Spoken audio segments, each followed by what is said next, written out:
Ok, c'est parti. Prise numéro 2 parce que la première a été interrompue.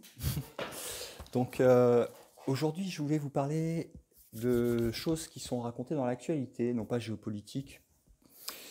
Enfin, ça touche un petit peu, mais on va dire ça concerne en fait le temps. Ça concerne la vision du temps, du futur, notamment le projet Looking Glass dont on a parlé, dont on a posté plusieurs choses cette semaine, mais pas que. On avait posté il y a bien longtemps sur Stop Mensonge. Et on va parler euh, non pas de l'aspect extérieur, on va dire, du temps avec la politique de Trump et le fait que QAnon parle de Looking Glass et qu'il y aurait une utilisation en fait de cette technologie pour voir dans le futur et pour préparer Trump pour les attaques dont il est victime. Mais on va utiliser en fait ça pour se pencher sur l'état naturel de l'être et de sa possibilité de voir les différentes lignes de temps sans technologie, de descendre des informations de l'esprit, ce que certains appellent canalisation, et comment ça s'applique à l'intérieur de nous-mêmes, parce que là on est à la croisée des chemins, hein. C'est-à-dire que d'un côté on a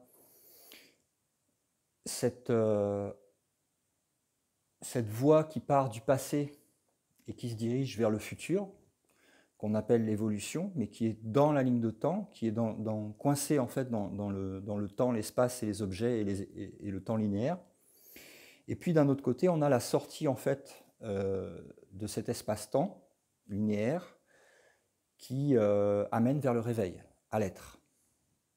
Et donc la sortie des objets, la sortie de l'humanité. Donc c'est pas un réveil de l'humanité qui se produit dans le sens, en fait, on peut parler de deux réveils de l'humanité.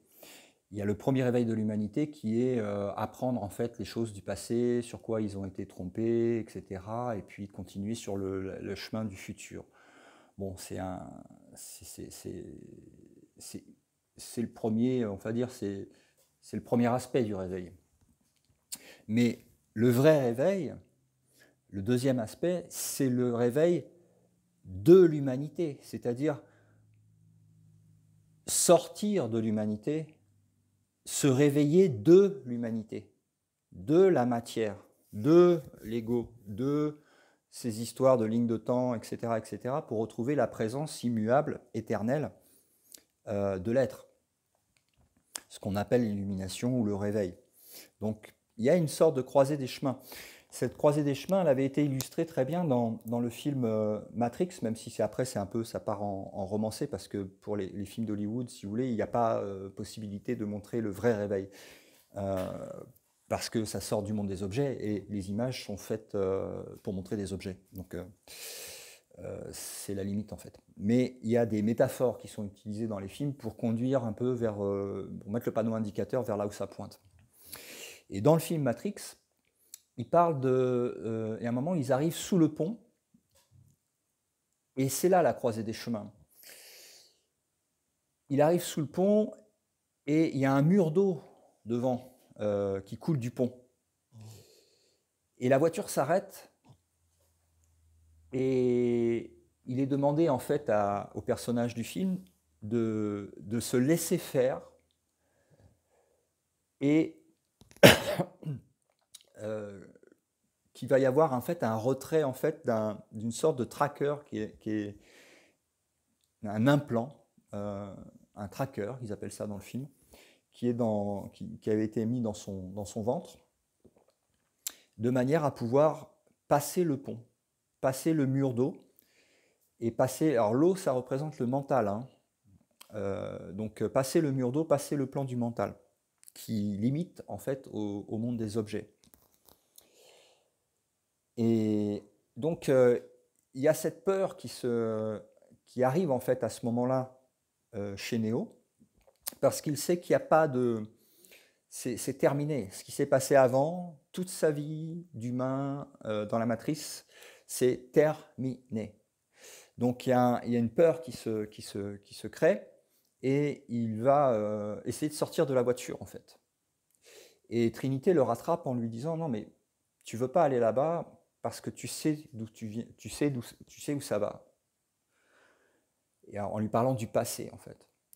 Donc, ce qui vient du passé mène vers le futur, et c'est vraiment l'endroit où vous ne voulez pas être, en fait. C'est dans cette ligne de temps, peu importe les lignes de temps d'ailleurs, c'est dans une temporalité linéaire. Et donc, il accepte d'enlever en fait cet implant qu'on pourrait comparer en fait dans la réalité à c'est quand vous enlevez en fait l'ego. Et là, ça permet de passer le pont, et après il se retrouve avec Morpheus où il va toucher le miroir et passer de l'autre côté du miroir. Et c'est là que la comparaison s'arrête, parce qu'après ça continue dans le film, toujours sur un monde d'objets, alors que dans le réveil, c'est justement la fin de toutes les incarnations, de toute l'identification à la matière, et le retour à ce que vous avez toujours été, et ce qu'a toujours été, même quand vous étiez en train de rêver de vie et de matière. Et voilà, c'est le soi. Donc, il y a énormément en ce moment de personnes qui font des vidéos ou qui ont des sites et qui en fait reçoivent les mêmes informations au même moment et qui les partagent. Donc pour moi, ça a été une période d'intégration depuis 1 an en France où il s'est passé beaucoup de choses. Ça a été un peu chaotique parfois. Et puis bon, le film était comme ça. Et puis donc rester tranquille en fait, c'était le leitmotiv en France. Rester tranquille et voir comment les choses se passent, voir pourquoi dans le film, Laurent il a été amené en France et puis comment ça se passe. Et maintenant, les informations qui sont reçues, c'est on va partager de plus en plus. Alors, on partage déjà, bien sûr, on fait des articles sur Stop Mensonge, on fait quelques vidéos chaque semaine pour rappeler en fait l'actualité et ce qui se passe avec Lumière sur Gaïa. Mais on va dire que dans l'époque du film, on a une nécessité en fait d'aller plus loin sur le transfert d'informations. Et les informations, j'en ai reçu un paquet, j'en ai intégré un paquet, et pas simplement des informations venant de l'extérieur, mais des informations venant de l'intérieur. Donc tout ça pour dire que je vais préparer en fait une transmission de ces informations sous la forme de conférences, on peut appeler ça conférence, le nom importe peu, sur 3 jours, dans lesquels on va parler de multidimensionnalité, des chakras, de physique quantique. On va parler aussi de mathématiques, des vortex, du 3-6-9, des lois fondamentales de l'univers. On va parler du torus, on va parler du temps lunaire versus l'instant présent. On va parler de l'illusion versus la réalité, et on va parler des objets versus le vide. Et on va mettre en pratique, en fait, à l'intérieur aussi ces informations, de manière à ce que au moins vous ayez la piste d'atterrissage qui soit ancrée à l'intérieur de vous, même si vous n'êtes pas totalement atterri dans le soi, c'est pas grave, mais c'est qu'au moins vous voyez la différence entre là où le mental linéaire avec le temps qui passe dans la tête et les mémoires qui créent le temps subjectif vous emmènent, et l'autre branche de la croisée des chemins, on va dire. Et pour que vous puissiez faire votre choix en conscience et que vous puissiez ne pas vous faire attraper par l'illusion qui est maintenue par l'ego. Voilà. Donc, ça va être dense. Il va y avoir 3 jours avec 1, 2, 3, 4, au moins 5 interventions de 2 heures minimum sur les différents sujets. Il y aura un satsang aussi qui sera mis dedans, et puis beaucoup de méditation, beaucoup de conseils, questions-réponses. On va essayer d'éclaircir tout ça de manière à ce que quand vous repartiez, vous puissiez avoir cette clarté en fait entre les deux branches qui se séparent. Voilà. Donc, j'ai pas encore les dates pour les conférences. Je suis en train de préparer ça, mais ça va être posté bientôt. Et, et il va falloir les réserver parce que les places vont être limitées. Donc,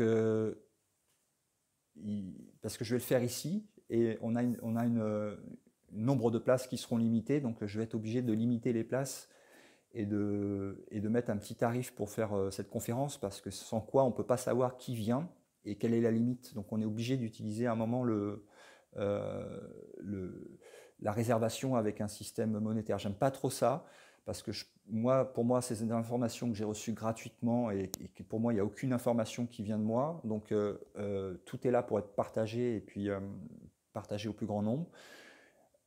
On va le faire en mettant aussi des caméras de manière à pouvoir enregistrer ce qui se dit pendant ces conférences et pouvoir les relayer après pour ceux qui n'ont pas pu venir assister. Et puis, je me propose de faire des tournées dans différentes villes. Donc là, il faudra des endroits euh, privés parce que je ne pense pas que ça soit accepté dans des endroits publics. Je me suis déjà vu refuser en fait une, quand je suis arrivé en France, la première chose que j'avais voulu faire, c'était réserver une salle à Mâcon.